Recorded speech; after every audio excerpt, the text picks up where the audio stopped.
साड़ी ज़िंदगी का एक बहुत इम्पॉर्टेंट हिस्सा है और कहते हैं कोई फिल्म तभी चलती है जब उसमें कोई इमोशन हो, कोई ड्रामा हो या कोई सोशल मैसेज हो। आज हम एक ऐसी ही मूवी जिसके अंदर ये सोशल मैसेज और हर एक पहलू है उसके बारे में बात करेंगे। सत श्री अकाल जी, मेरा नाम है कवल वालिया ਤੇ मैं आज एक मुलाकात ਦੇ ਇਸ ਐਪੀਸੋਡ ਦੇ ਵਿੱਚ ਇਹੋ ਜੀ ਸੱਚਤਾ ਨੂੰ ਲੈ ਕੇ ਆਈ ਹਾਂ ਜਿਨ੍ਹਾਂ ਬਾਰੇ ਅਸੀਂ ਗੱਲ ਕਰਾਂਗੇ ਤੇ ਜਾਣਾਂਗੇ ਕਿ ਉਹਨਾਂ ਦੀ ਇਸ ਕਨਸੈਪਟ ਬਾਰੇ ਕੀ ਰਾਏ ਹੈ ਔਰ ਉਹੀ ਰਾਏ ਜੋ ਦੁਨੀਆ ਨੇ ਬਹੁਤ ਲੋਕਪ੍ਰਿयता ਦਿੱਤੀ ਹੈ ਜੀ। ਮੂਵੀ ਦਾ ਨਾਮ ਹੈਗਾ ਦੀ ਐਡਮਿਟਡ ਮੂਵੀ ਜਿਹਨੂੰ ਮਿਫ ਮੁੰਬਈ ਇੰਟਰਨੈਸ਼ਨਲ फिल्म फेस्टिवल ਦੇ ਵਿੱਚ ਬੈਸਟ ਡਾਕੂਮੈਂਟਰੀ 60 ਮਿੰਟਸ ਅਬਵ ਇਸ ਬੈਸਟ ਡਾਕੂਮੈਂਟਰੀ ਨੂੰ ਅਵਾਰਡ ਮਿਲਿਆ ਤੇ ਉਸੇ ਦੇ ਨਿਰਦੇਸ਼ਕ ਸਾਡੇ ਨਾਲ ਅੱਜ ਮੌਜੂਦ ਨੇ ਜਸਵੀ ਸ਼ਰਮਾ ਜੀ। ਸਤਿ ਸ਼੍ਰੀ ਅਕਾਲ ਸਰ। ਤੇ ਨਾਲ ਸਾਡੇ ਨਾਲ ਮੌਜੂਦ ਨੇ ਪੰਜਾਬ यूनिवर्सिटी ਦੇ first transgender student Dhananjay Chauhan ma'am ਸਾਡੇ ਨਾਲ मौजूद ने। Very welcome ma'am to you. Thank you. कैसा लग रहा है आपको आज हमारे शो में आके? बहुत अच्छा लग रहा है मैम। आपको? बहुत अमेजिंग। बहुत अमेजिंग लग रहा है। कुछ आप मुझे बताएं अपना आपका सफ़र कैसे शुरू हुआ, कैसे आपने इस टॉपिक के बारे में आपने चाहा कि हम इस टॉपिक के ऊपर मूवी बनाते हैं, क्योंकि ये टॉपिक अपने आप में बहुत सेंसिटिव टॉपिक है एंड ये हमारी सोसाइटी की एक अच्छाई और बुराई दोनों ही है कि हम जिस काम में थोड़ा सा सेंसिटिविटी है उसको करने से थोड़ा डरते हैं। तो ये कॉन्सेप्ट आपके माइंड में कैसे आया कि मुझे इस कॉन्सेप्ट के ऊपर मूवी बनानी है? जी जितनी एडमिटेड एक ट्रांसजेंडर धनंजय जी की बायोग्राफी है, उसके साथ साथ ये एक फिल्म ह्यूमन राइट्स और एजुकेशन का एक बहुत बड़ा पहलू लेके आती है, क्योंकि हर जेंडर के साथ राइट्स हैं। एग्जैक्टली जी।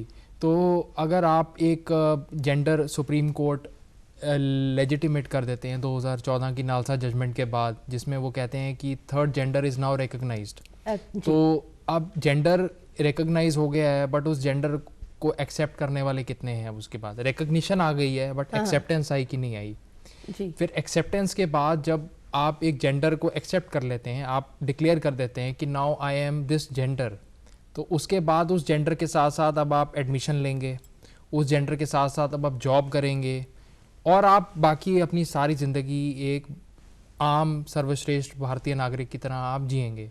लेकिन क्या आपको राइट्स मिल रहे हैं समाज की ओर से? ये फिल्म उसके ऊपर है जी। अब हम बात करेंगे मैम से। मैम, ये मूवी के अंदर आपका ही किरदार है और आप ही इसको प्रेजेंट कर रही हैं, है ना?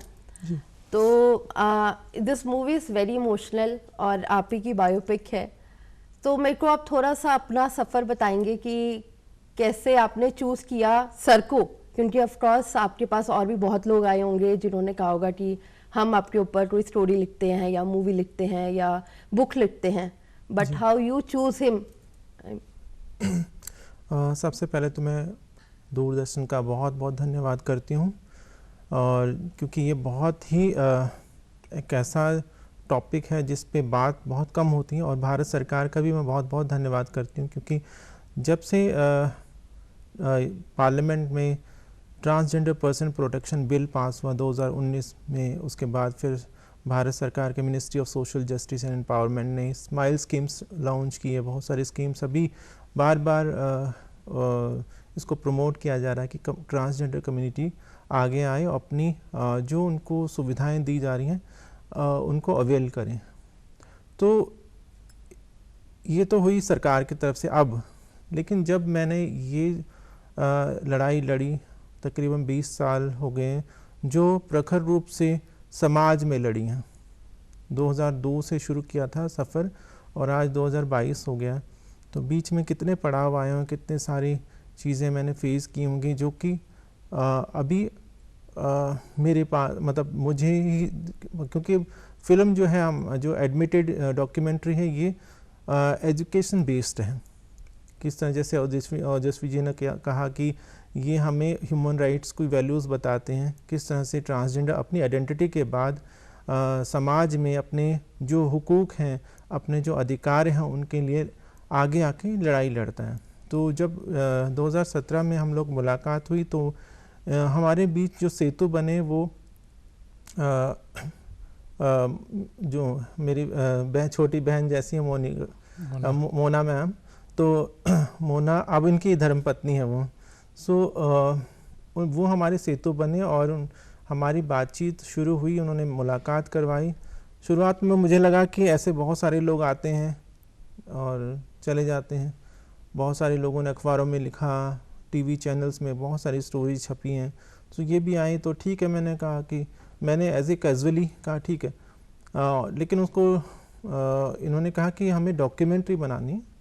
तो ये शुरुआत हुई धीरे धीरे। पहले तो मैंने इसको सीरियसली नहीं लिया और ऐसा मुझे लगा कि मैंने ऐसा कुछ क्या कर दिया जो बहुत बड़ी, जैसे कोई गांधी जी का मैंने ऐसा कोई कार्य, जैसे गांधी जी या और भी हमारे देश के स्वतंत्रता संग्राम में जिन्होंने बढ़ चढ़ के लड़ाई लड़ी है स्वतंत्रता के लिए, फ्रीडम के लिए पूरी दुनिया में, तो ऐसा तो मैंने कुछ काम किया नहीं, अपनी लड़ाई लड़ी है। तो मुझे अपने आप को छोटा लगा कि, पर फिर भी जब ये समाज के सामने आज आई है तो ऐसा लगा नहीं, बहुत बड़ा कार्य था जो कि दुनिया के सामने आना चाहिए था। और ऐसी दुनिया जो कुआं नहीं समुद्र था। एग्जैक्टली। और समुद्र को डिस्कवर करने में बहुत टाइम लगता है, बहुत टाइम लगता है। मैम आप कह रहे हैं कि 20 साल का सफ़र है ना आपने तय किया और अब जाके आपको रिकग्नाइजेशन मिली है।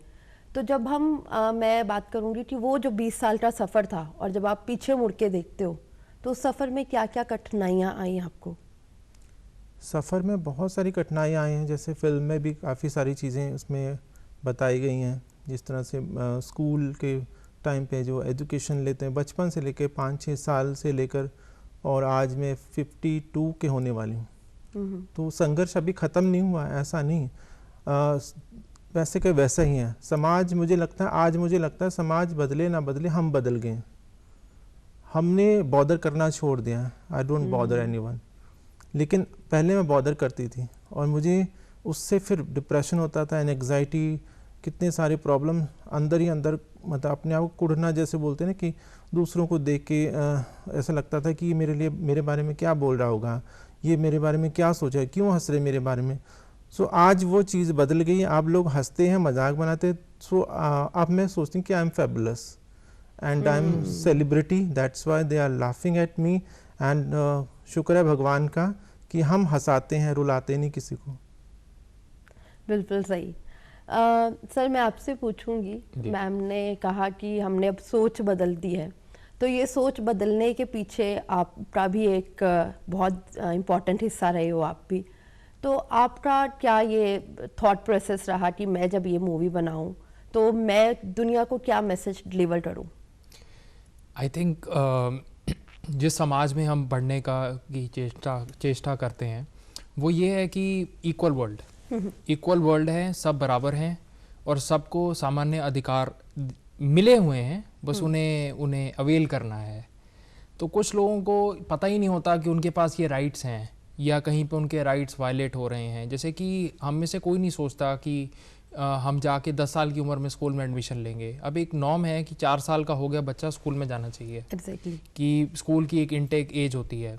अब एक जेंडर है, जब सुप्रीम कोर्ट ने उनको लीगली इस्टेब्लिश कर दिया है कि ये हैं नाउ, अब जब कोई बच्चे उस सेम जेंडर में ग्रो अप होंगे, आप फ्यूचर का सोचें कि उन्हें वो आपके साथ जॉब भी करेंगे, वो आपके साथ पढ़ेंगे, वो हमारी तरह फिल्में भी बनाएंगे, वो हमारी तरह सेम यूनिवर्सिटी में मास्टर्स डिग्री प्रोग्राम भी करेंगे, वो कल को गवर्नमेंट में फॉर्म होंगे।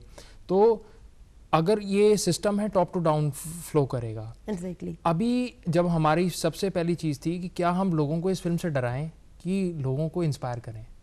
फर्स्ट थिंग, अगर किसी चीज़ में लोगों को इंस्पिरेशन नहीं मिलेगी, पहले तो वो अवेयर हुए, फिर वो एक जर्नी से इंस्पायर हुए।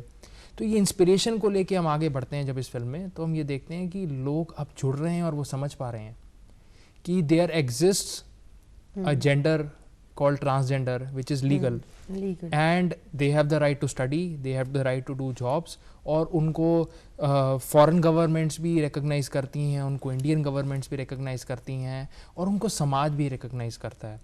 तो हमारी मूवी की बेसिकली एक इंस्पिरेशनल मूवी भी है, मैं कह सकती हूँ, अगर ये कहूँ तो गलत नहीं होगा।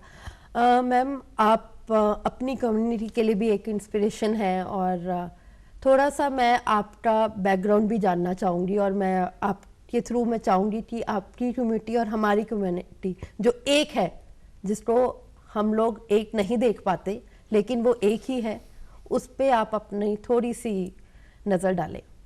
देखिए कोई हिजड़ा या किन्नर या ट्रांस वुमेन ट्रांस मैन कोई बाहर की दुनिया से तो आते नहीं हैं। हमारे समाज से ही हैं। हमारे समाज में ही आप सब लोग माता पिता हैं, सभी कोख से पैदा होते हैं। तो मैं ये सोचती हूँ कि जब हम लोग पैदा होते हैं तो कुछ मिनट तक हम फ्री रहते हैं, फ्रीडम रहती है हमारे पास, लेकिन कुछ मिनट बाद हमारे कंधों पे बहुत सारा बोझ डाल दिया था, जेंडर का, हमारे जात का, धर्म का। जब वो 2-4 मिनट 5 मिनट तक वो फ्री रहता है, जब दुनिया में आता है वो फ्रीडम रहती है उसको, उसके ऊपर कोई बोझ नहीं, लेकिन धीरे धीरे उसके ऊपर बोझ डालना शुरू। तो ये हमारी यात्रा शुरू होती है हमारे कंधों पे। लेकिन जब हमें लगता है कि जो हमारे कंधों पर बोझ रखा है वो हमारा नहीं है, ख़ास करके जेंडर का, जो हमें जेंडर दिया जाता मेल का, वो लगता था, वो हमें 5-4 साल में लगा कि नहीं मेरा नहीं है।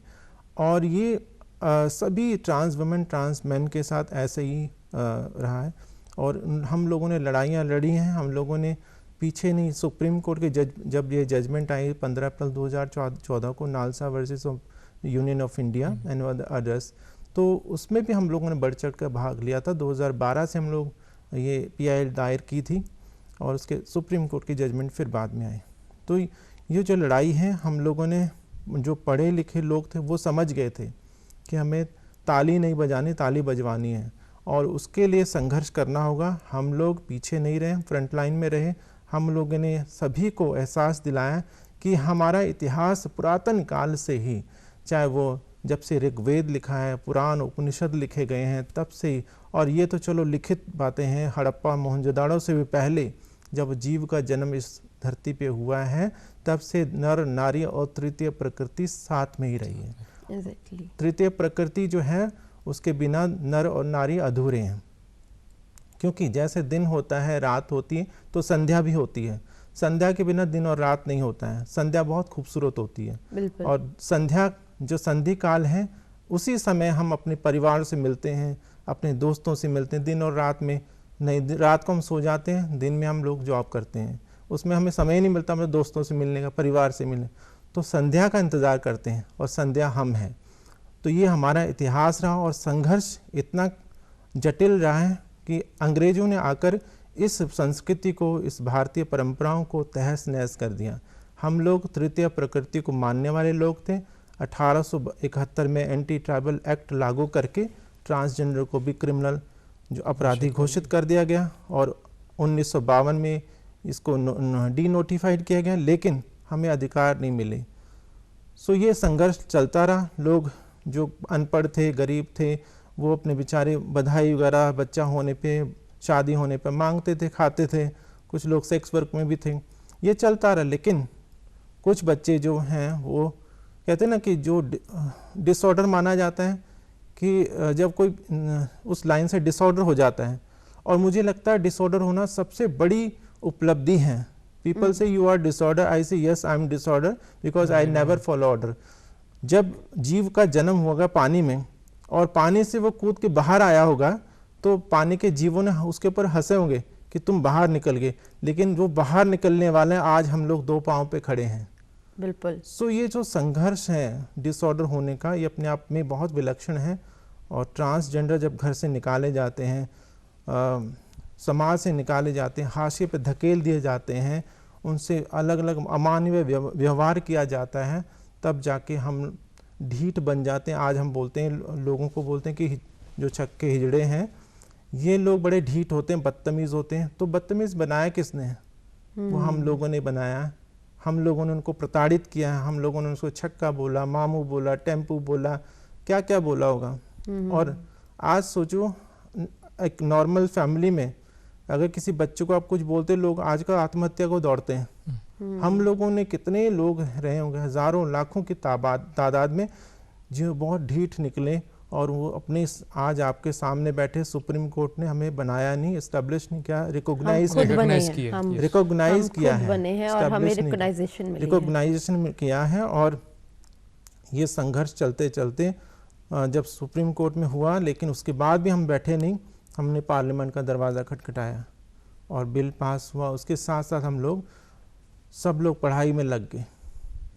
आपसे बात करके मुझे लगता है कि पढ़ाई एक बहुत इम्पॉर्टेंट हिस्सा है आपकी ज़िंदगी का, एंड वही हिस्सा है जो आपको आज आगे लेके आया है।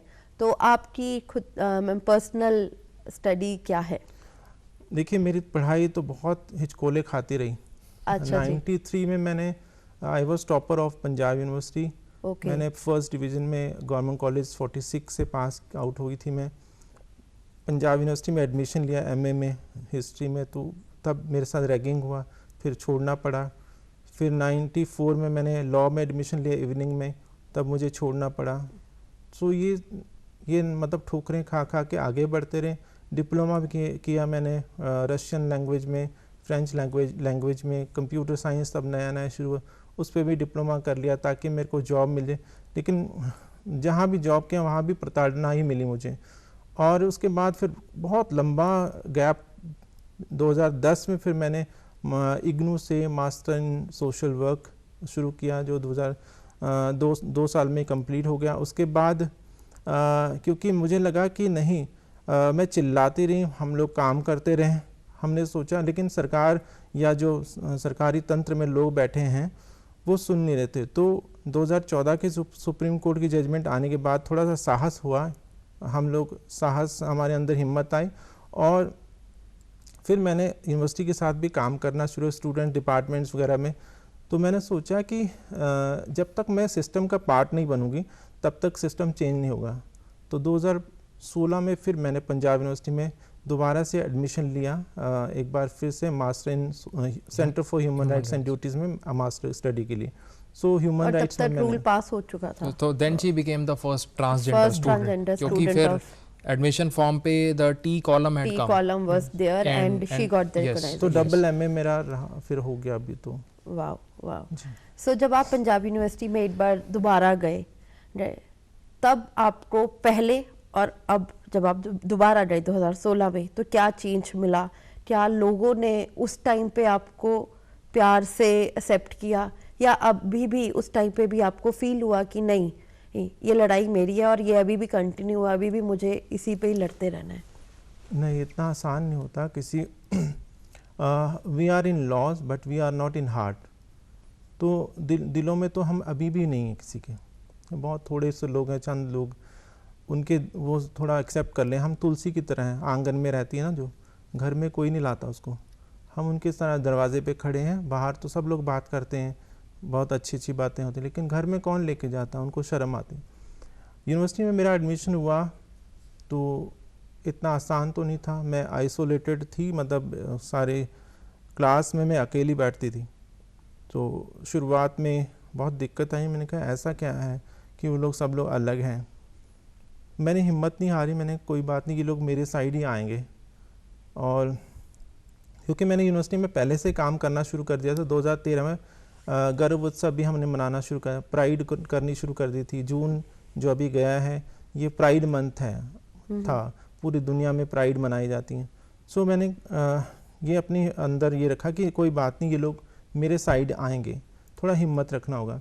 मेरी टीचर आई, उन्होंने कहा कि now my class is complete. So अब पहले मैं मर्द और औरत को पढ़ाती थी, आज ट्रांसजेंडर को भी पढ़ाऊंगी, ये इतिहास गवाह मतलब इसका। आपको टीचर भी एक पॉजिटिव टीचर मिला, मतलब कहते हैं गुरु बिन ज्ञान कहाँ तो पावे, तो वो जो गुरु आपको मिले वो भी एक पॉजिटिव मिले। बिल्कुल, सभी ने, फिर टीचर्स ने काफ़ी सपोर्ट किया, फिर मुझे हिम्मत मिली। वॉशरूम की प्रॉब्लम आई, मेल फीमेल वॉशरूम था, तो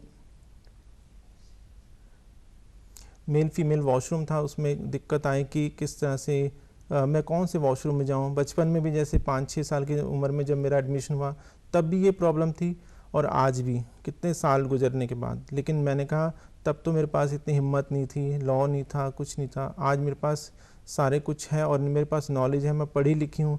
मैंने लड़ना, मतलब एक तरह से इसके खिलाफ लड़ना शुरू किया, और वाइस चांसलर को मैंने लेटर लिखा तो वॉशरूम बना। उसके बाद धीरे धीरे फिर चीज़ें बदलती रही।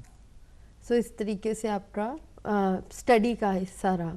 सर जब आपने मूवी बनाई, जी। अब आफ्टर द मूवी जी, क्या आपको फीडबैक आ रहा है लोगों का? बहुत अच्छा आ रहा है actually. Various parts of the world film चल रही है। इंडिया में इतनी जगह, मुंबई में, जयपुर में, लखनऊ में, इतनी जगह फ़िल्म की स्क्रीनिंग रही है। दिल्ली में अमेरिकन सेंटर में, एम्बेसी में भी स्क्रीनिंग रही है। कनाडा के हाई कमीशन में भी फ़िल्म की स्क्रीनिंग रही है। तो लोगों ने फर्स्ट टाइम ट्रांसजेंडर्स को मतलब एक देश कैसे देखता है, मतलब जैसे कि मेन स्ट्रीम फिल्मों में दिखाया जाता है कि दे विल कम, डांस, तालियां मारेंगे और चले जाएंगे और क्राइम करेंगे या किसी किडनैपिंग में इन्वॉल्व होंगे। बट उन्होंने रियलाइज़ किया कि the show off the story is very different here in the film. इसमें आप देखें कि पूरी फिल्म में, जो कि मुंबई इंटरनेशनल फिल्म फेस्टिवल जो हाल ही में हुआ है, जब स्क्रीनिंग से लोग बाहर निकले कह रहे हैं हमने पहली फिल्म देखी जिसमें एक ताली नहीं है। मतलब एब्सोल्युटली, पूरी फिल्म में ट्रांसजेंडर्स ताली नहीं बजा रहे हैं बल्कि Exactly. दर्शक ताली बजा रहे हैं। एग्जैक्टली। जी। और education is at the root. ये बिल्कुल। फिल्म एजुकेशन पे एंकर्ड है कि कोई फिल्म इनके मैरिज लाइव्स, इनके रिप्रोडक्शन, वो नहीं, क्योंकि education is at the root of everything. Education होगी तो जॉब्स होंगी, जॉब्स होंगी तो एम्पावरमेंट होगी, बिल्कुल, एम्पावरमेंट होगी बिल्कुल। तो क्राइम नहीं होगा। बिल्कुल अगर एक ट्रांसजेंडर के पास जॉब होगी तो वो सेक्स वर्क में क्यों जाएगा? बिल्कुल। अगर मेरे पास जॉब है, मेरे पास सैलरी है, I can pay my rent, I can feed my family, I can take care of my family and I can find a partner, I can live with a partner. मुझे लग रहा है एक judgement बची है जो वो यही कहती है कि आई थिंक मैरिजेस पे वर्क करना चाहिए, क्योंकि Exactly. Marriage and children adoption के ऊपर इनके ज़्यादा काम करना चाहिए, क्योंकि अगर I think that should be the legalisation. But response बहुत पॉजिटिव रहा है। और जहाँ तक कि दीदी ने बताया कि यूनिवर्सिटी में टीचर्स, अगर आप फिल्म देखेंगे तो इवन वाइस चांसलर से लेके सारे लोग are there part of the film in Yes. Talking about Okay. The change that has come. So Admitted is a film that is a change. Change. एक change है। हम रोज़ जाते हैं, अगर आप जाएं, ट्रांसजेंडर वॉशरूम का केस है पूरी फिल्म के अंदर।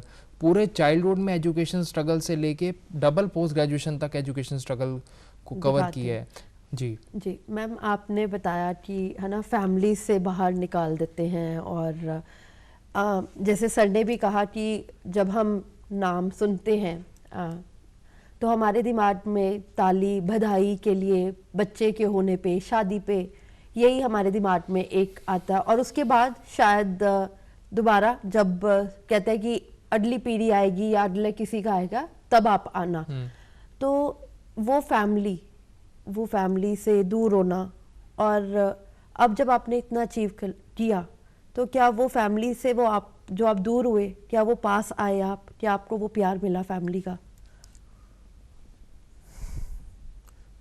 ये बहुत मुश्किल है क्योंकि हम सारी दुनिया से जीत जाते हैं लेकिन परिवार से हार जाते हैं। और परिवार का साथ हो तो हम, सारी दुनिया अगर साथ नहीं भी खड़ी होती है तो हम बहुत खुश भी रह सकते हैं। लेकिन परिवार अगर साथ है, हमें हज़ारों लाखों खुशियाँ मिल जाएं, परिवार साथ ना हो, माँ बाप साथ ना हो, भाई बहन साथ ना हो, कोई भी साथ ना हो, तो फिर बड़े मुश्किल हो जाता है। अकेली ज़िंदगी, कितना जंग लड़ लोगे घर में आके, फिर अकेलापन, फिर ये लगता कि मैं अकेली हूँ दुनिया में। सो ये हमने कोशिश तो की है कि चलो अब ऐसा परिवार नहीं रहा हमारा, लेकिन हमने अपना परिवार खुद बनाने की कोशिश की है। मेरे साथ जो मेरा पार्टनर है, ट्रांस मैन है, तो वो साथ में, हम लोग दोनों साथ रहते हैं। अभी हमें एक फैमिली ने अपने पास रखा है, चाहल फैमिली, सरदार दलबारा सिंह चाहल और शमशेर कौर चाहल, उन्होंने अपने परिवार में अपने स्थान दिया, हमें अपने घर पे रखा, आपको एक्सेप्ट किया, Yes, एज अपने अडॉप्ट घर किया में, as yes. Their children. So ये भी एक बहुत बड़ी बात है ना। मतलब मुझे ऐसा लगता है आपसे बात करके कि हमारी कम्युनिटी के और भी बच्चों को ये मौका मिलना चाहिए। तो मैम, आप इस चैनल के थ्रू, इस प्रोग्राम के थ्रू क्या मैसेज आप दोगे कि I know it's little emotional कि सब हमारे साथ आगे बढ़े और लोग इसको नॉर्मल तरीके से, आप प्लीज़ पानी लीजिए, और एक्सेप्ट करें, एक्सेप्टेंस लाएं। आप क्या वो मैसेज देंगे? मैं समाज को बस यही कहूँगी कि we don't need any special rights, we need only acceptance. और एक्सेप्टेंस बहुत छोटा शब्द है। हम सारी दुनिया से लड़ लेंगे, लेकिन हम हर काम भी करेंगे, हर साथ में रहेंगे, समाज के साथ रहेंगे।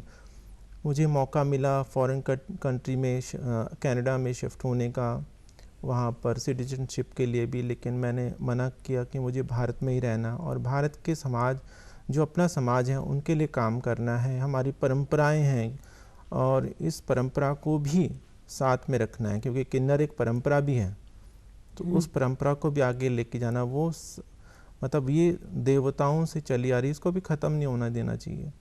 और दूसरी बात मैं कहूँगी कि मैं तब तक नहीं मरूँगी, मैं कोशिश करूँगी ज़िंदा रहने की, कि जब तक भारत का प्रधानमंत्री और राष्ट्रपति दोनों में से कोई एक ट्रांसजेंडर नहीं बन जाता, वो मेरे लिए सबसे बड़ा दिन होगा। और